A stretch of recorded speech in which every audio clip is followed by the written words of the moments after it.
Hello and welcome to the Spooky Chris podcast. My name is Chris Ringler. I'm your aforementioned Spooky Chris. Thanks for joining me. Today I am honored to welcome author Kathe Koja once more to talk about her influences and inspirations in music and art, as well as the re-release of her seminal book Skin.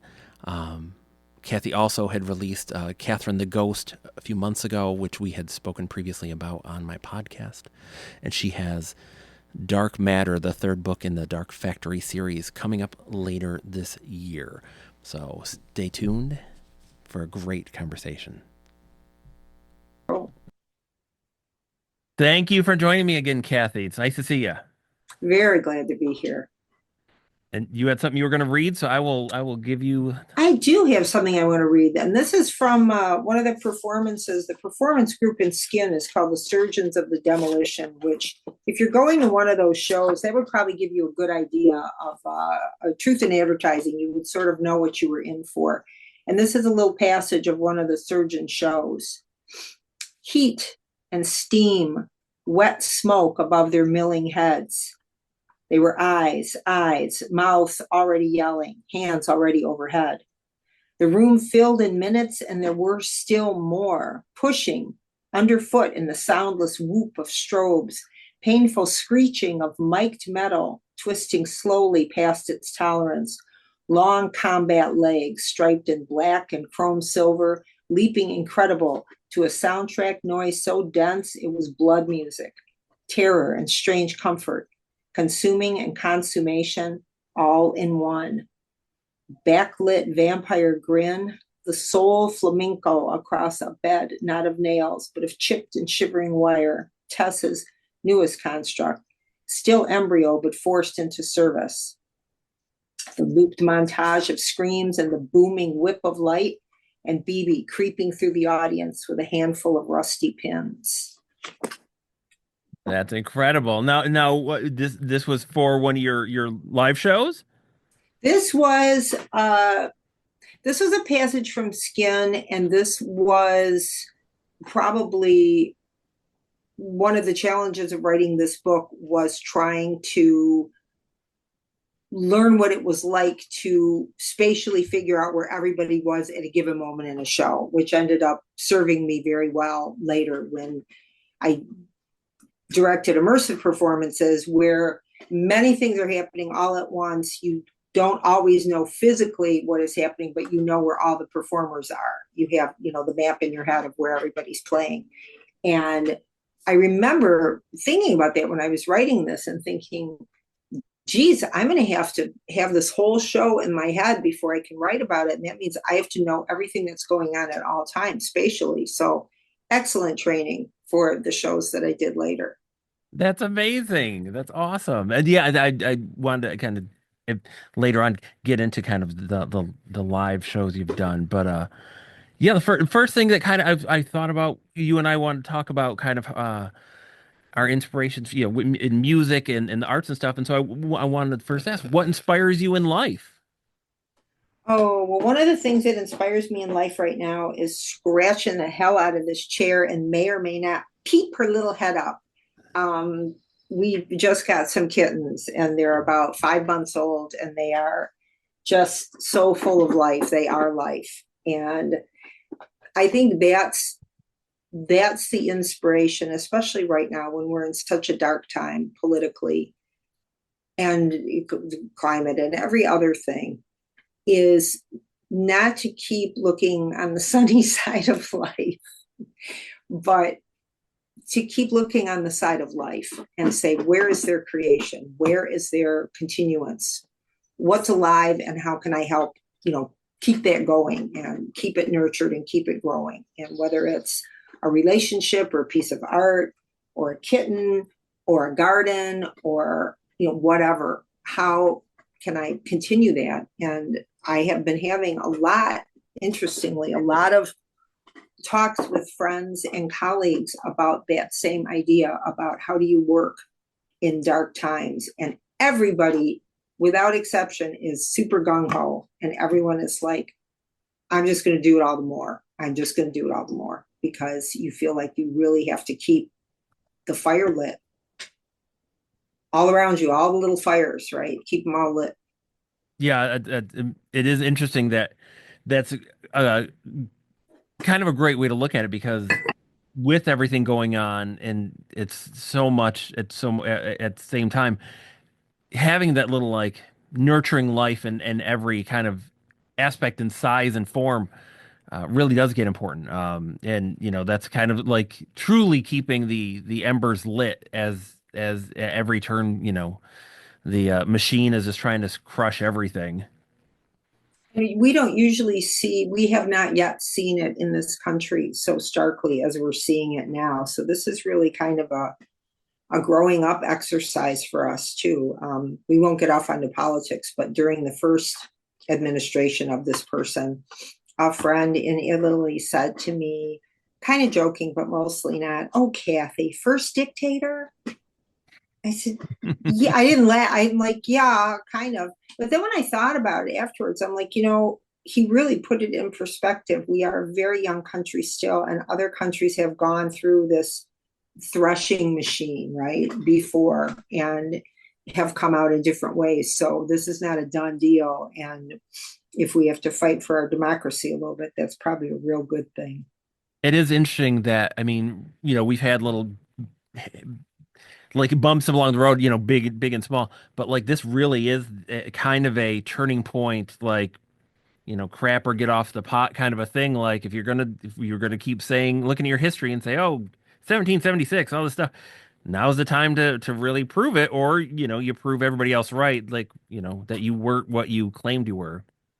Or that, right, or that the ideals don't stand up to pressure, right? If it doesn't work under pressure, if it doesn't stay together under pressure, I mean, that's why the juxtaposition of Trump hanging a giant banner of himself opposite Lincoln was like you could cut the irony with a fucking knife, right?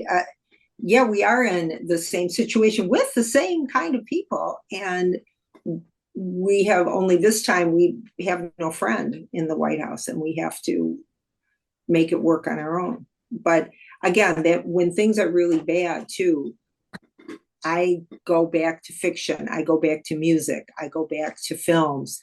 Those are the things that I use to keep myself going. I don't say, I don't bust out on tyranny, no matter how great a book it is. I go to Watership Down, right? I want to see how did a group stand up to a senseless bully and how did they get out of it? And that's the other reason to make light, right? Because other people can use it too. Well, let's talk about so what music has always kind of fueled your writing and your inspiration? I really like strong individual voices. I've been listening to a lot of PJ Harvey lately. David Bowie has always been a huge touchstone for me. Um, I'm trying to think of specific song examples, but of course I can't. Perfume Genius, all the direction that he is taking his music in, the ones who really have that strong and singular voice, and you might not always like everything they do or even understand everything they do, but you kind of have a relationship with the voice and you keep going back to it and back to it and saying, or even bands like the Pixies that I listened to back in the day and I still listen to because they had they had their own voice and their own way of speaking and of presenting their music that isn't like anybody else. And I go for that in everything. The really strong. That's why I don't read fiction when I'm writing because the voices are very strong and I don't want, to have any crosstalk or so I don't read a lot of fiction when I'm writing because I'm writing almost all the time. So my TBR pile is like this big, and I've got to. I don't know if you can see Minx's butt. Yes. Yeah, we'll put Minx on camera for a minute. This is Right. Minx. Hi, Minx. It's Minx. Aw. Minx did not like the thunderstorms last night. Minx was not a fan. Yeah, nor Not a nor fan. nor were our dogs, so I Yeah, I understand. bet it was. Yeah, they don't. And that relationship between music and between voice and between voices and books and even what do I want to say? It's not only what is being said, but it's also the presentation. Someone like Blixa Bargeld, I've always thought was a great artist because he was and is exactly who he is. There's no Leonard Cohen was another one. Diamanda Galas is another one. Even bands I like Coco Rosie a lot, and Coco Rosie is doing something that's still Coco Rosie, but not. But voices that you always are glad to hear, whether or not you like what they're, liking it is immaterial. You want, you just want to know what they have to say. Now it's so for a book, Cats and the Ghost, what the your your newest written release. Mm. Um, for something like that, what was? And I remember we had spoken before, and you kind of had her voice in your head, and you had these characters Mm. in your head. And same thing with the Dark Factory series, is they are in your head, kind of like talking to you. Are they the ones kind of like this is what they would want to hear, or like you listen to stuff that That's such a great question. For Catherine the Ghost, because I was trying to stay so true to Emily Bronte and what because she's a huge hero of mine. I am so sorry. I have to move Minx out of the room because you're she's going to pull this you're right fine. off the table. Come here, my love. Out you go. Okay. Um, Catherine the Ghost was so bound and so indebted to Wuthering Heights and to that voice of Emily Bronte, who's another one, is super strong. There isn't anybody else like her. And I wanted to make sure that I was being as true as I could be to that voice while also doing the things with the story that I felt I wanted to do or that I could do and kind of make a companion piece to what she had done and through made bold by a lifetime of loving that book. And I love it as much as I did the first time I read it. And every time I go back to it, I learn something else. So Dark Factory is a little bit different because Dark Factory, for folks who might not know, is a series that takes place in the world of dance clubs and in gaming and in entertainment. And for Dark Factory, I listened to a ton of techno, a ton, which is kind of great because being from Detroit, and Detroit is the techno town, but Detroit and Berlin techno, and a lot of dance music like that, and music that if you don't listen to it, you might say, oh, it all sounds, I mean, it's four on the floor. It all sounds the same. But if you go into it and you listen to it for a half an hour, 2 hours, you are being taken on this journey, this oral with an A, um, exploration. And that's what a really great DJ can do is make music out of music. Derek May said that, one of the great techno artists. But yeah, it's like you're making music out of music. And to try to get in that, either that or white noise. I did use white noise sometimes because sometimes you need nothing, just nothing to make sure you're on track. There are a lot of moving parts in those books, an awful lot of moving parts. Well, you've put out short story collections. With like in a roundabout way, you are the DJ of those collections. So do you kind of, in the same way, are you trying to build trying to build something that kind of can, like a rhythm and like kind of a groove? Good point. I had never thought of it that way. The first story collection, no, but definitely in the later one, Velocities. I tried to break it up into different vibes or different moods or feelings or settings, but yeah, to try to keep in that flow. And I try to do that with all my work. And rhythm in writing is very important to me as a writer and a reader. And things have to flow.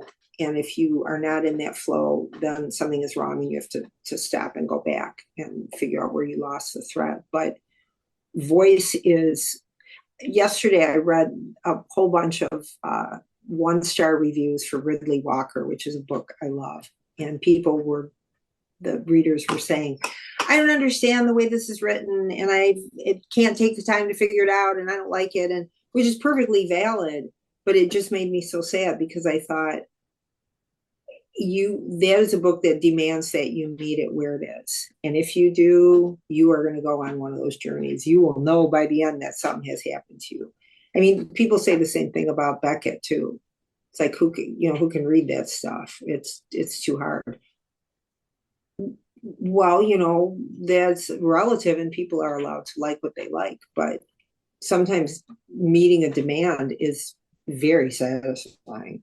And for music too, right? For anything really that is really new or that is really singular, it's going to ask you to meet it where it is.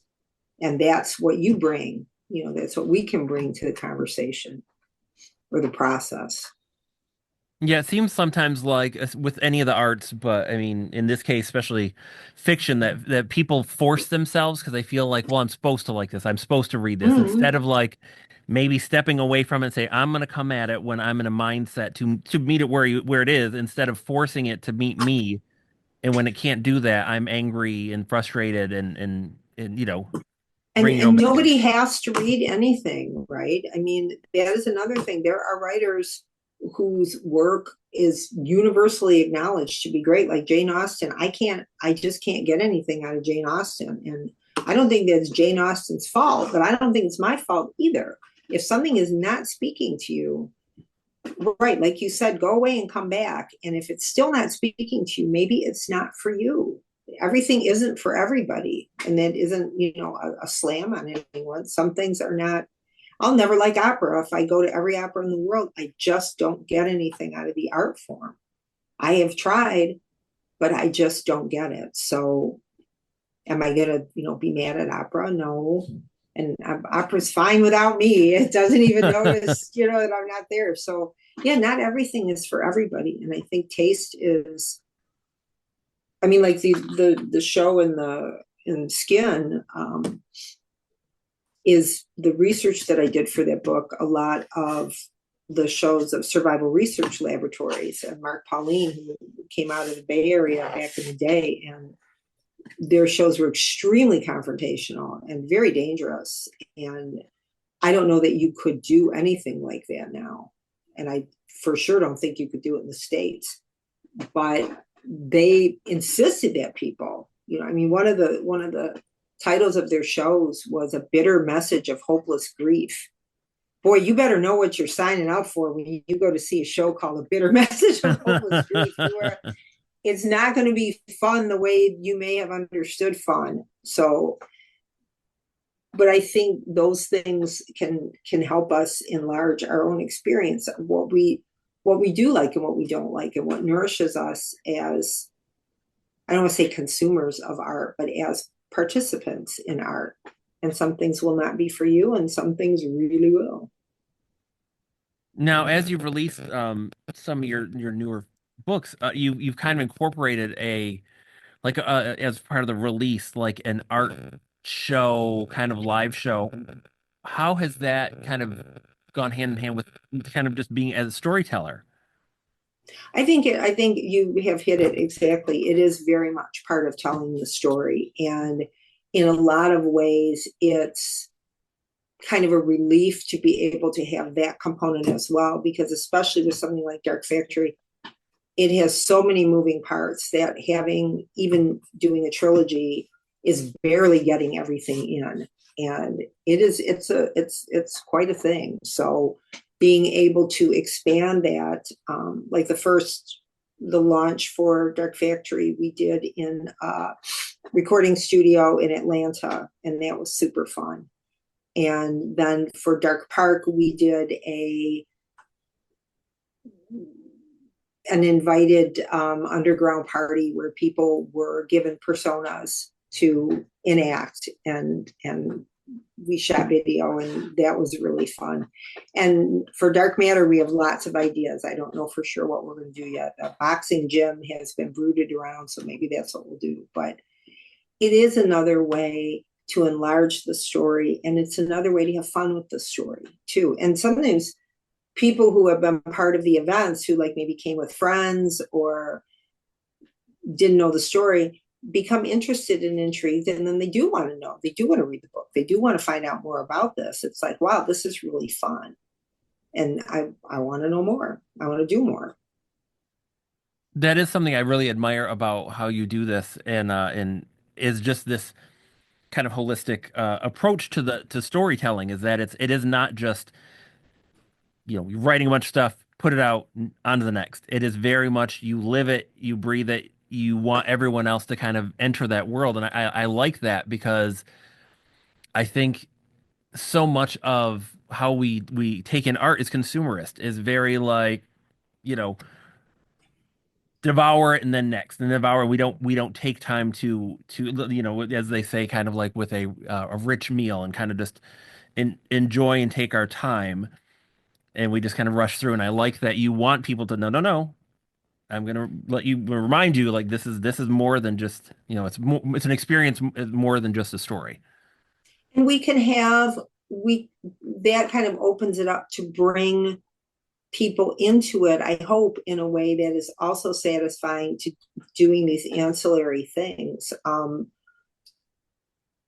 I have worked with a lot of different artists and musicians and some filmmakers and people throughout the Dark Factory experience, and all their stuff is up on the site. And being able to see what they saw when they read the book or when we talked or whatever, that's magical to me, because people are bringing their own spin to things. That's why I never quite understood people who get really pissed off about fanfic. It's like, that's a compliment.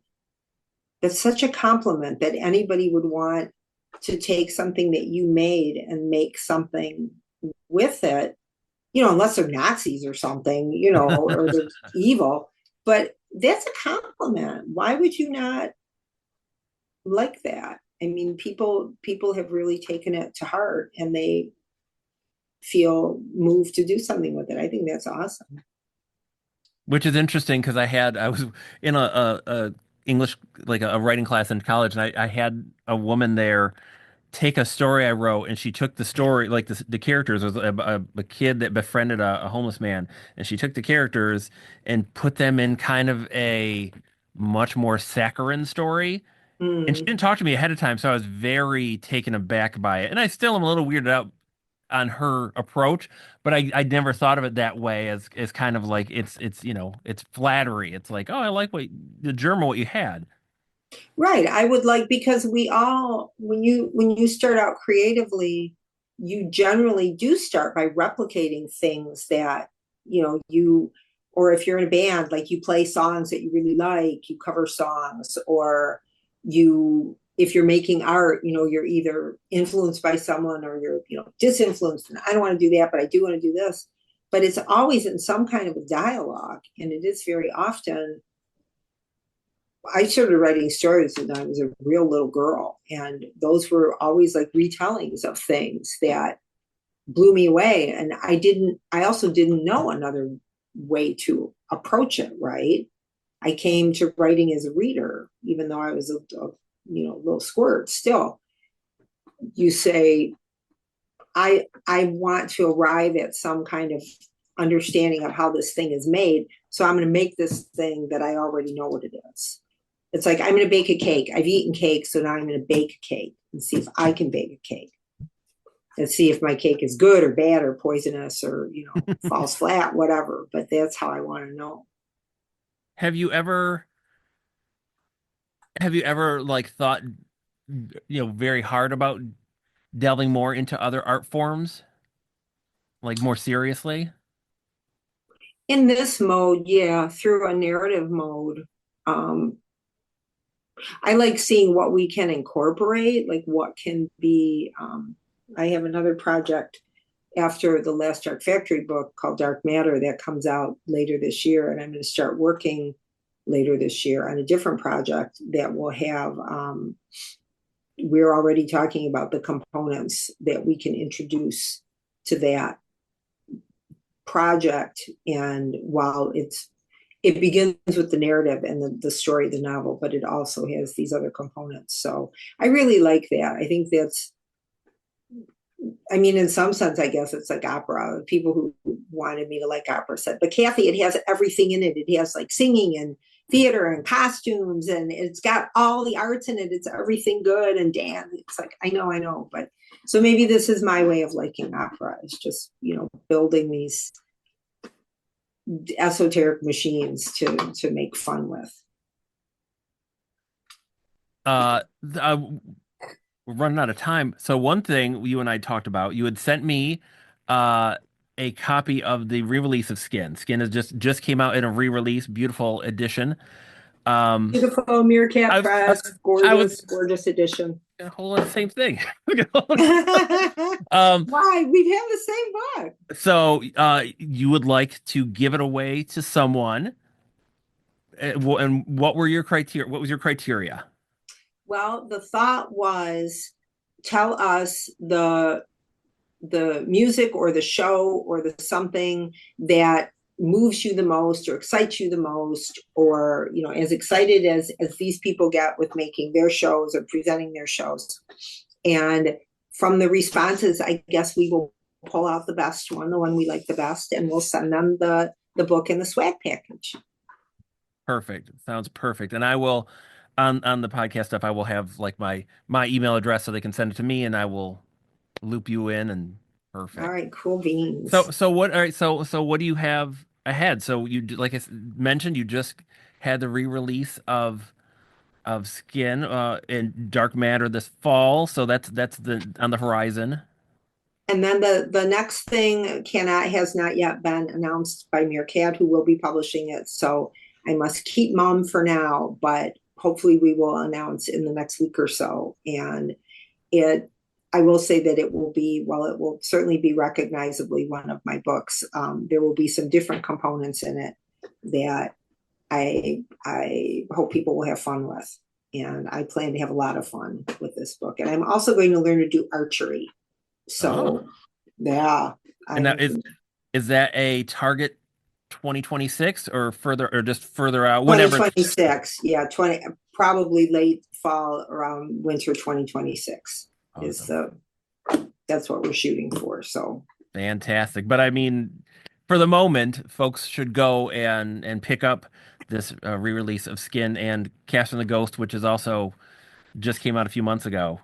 they Um, should have Catherine the Ghost, they should have Skin, and then when Dark Matter comes out, actually they can go to darkfactory.club and start looking at the story there, because there is plenty of story there. And the content there is all created by me, and Trisha and I collaborate on its presentation.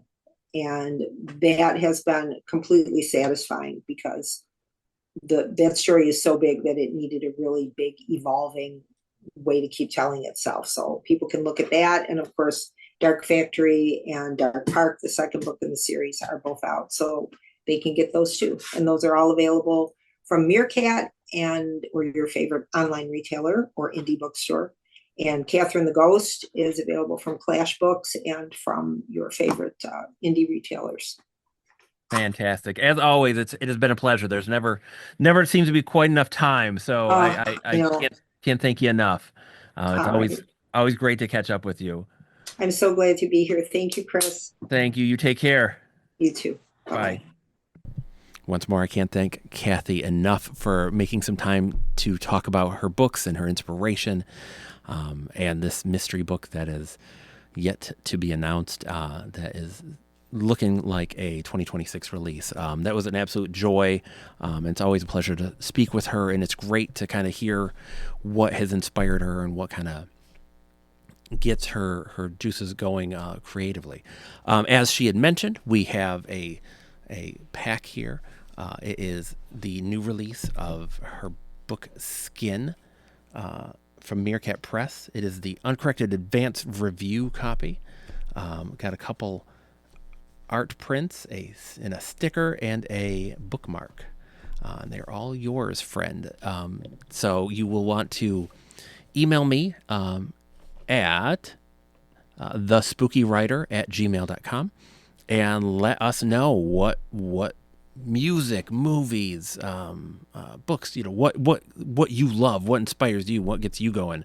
And she and I will look through all of the entries, and we'll choose one, and we will send this out to them. Again, that's thespookywriter@gmail.com. That's going right to me, and I will forward it to her. Thank you, as always, friend. You can find all my podcasts and my blogs and links to my own books at spookychris.com. I will speak to you soon. Take care.